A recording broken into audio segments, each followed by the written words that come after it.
Mike from Offroad Images has been working with ARB for over 16 years, filming and taking photos all across Australia from every corner.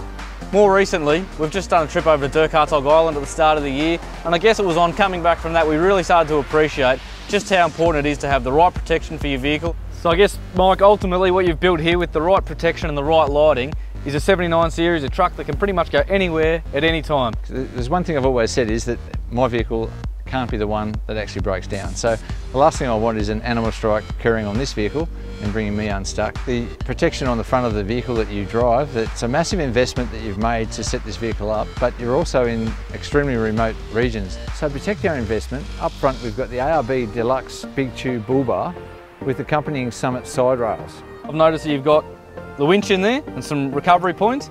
There is most likely going to be a time when you're going to need them. What have you gone with? Oh look, you always need recovery gear when you travel, especially if you're on your own. Maybe this is here to help somebody else out of a difficult situation, but at the end of the day I'll probably need it at some point. This is a Warn Platinum Xeon 12,000. The reason I've gone for this model is that it's a lighter weight unit with synthetic rope. Everything I can do to get weight out of this vehicle is what I've been doing. So to help with other vehicles stuck on the track, we've gone for the Heyman Reese X-Bar with 2 recovery points on the outside in line with the chassis and a single point in the middle. It also doubles up as a rear tow bar. So combined with a full ARB recovery kit and a set of ARB Tread Pros, we can pretty much recover anything. Another thing a photographer is always out there looking for is the ultimate sunset. Sundown, pitch black, lighting's a really crucial part. Not only for obviously the pack up, but then a really safe journey back. So you've obviously put a bit of time and thought into the kind of lighting you want for the Mighty 79. Well Mark, we've got the front lights, the intensities. We've got roof lights doing the same sort of thing.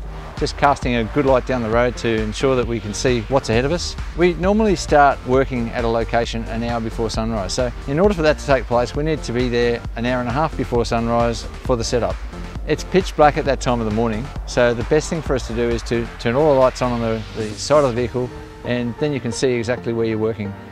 The worst thing that you can do is have a vehicle set up, all the lighting set up, you're taking these beautiful images, and as the light picks up and you're seeing this beautiful sunrise, you see that there's a dirty great bug mark right down the bonnet. And of course at the end of the day, when we're shooting sunset, we'll still be shooting an hour after sunset.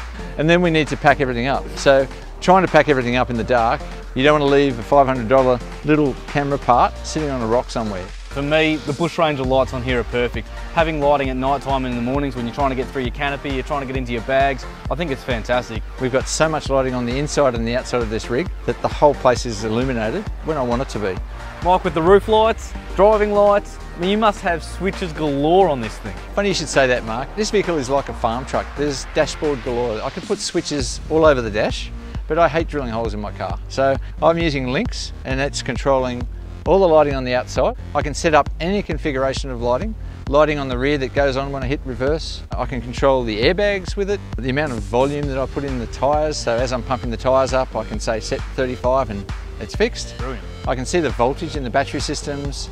There's heaps of features in links, and there's plenty more to come along. So to follow the build on the Mighty 79, stay tuned to ARB's Facebook and Instagram page, and keep an eye out on ARB's 4x4 Culture magazine.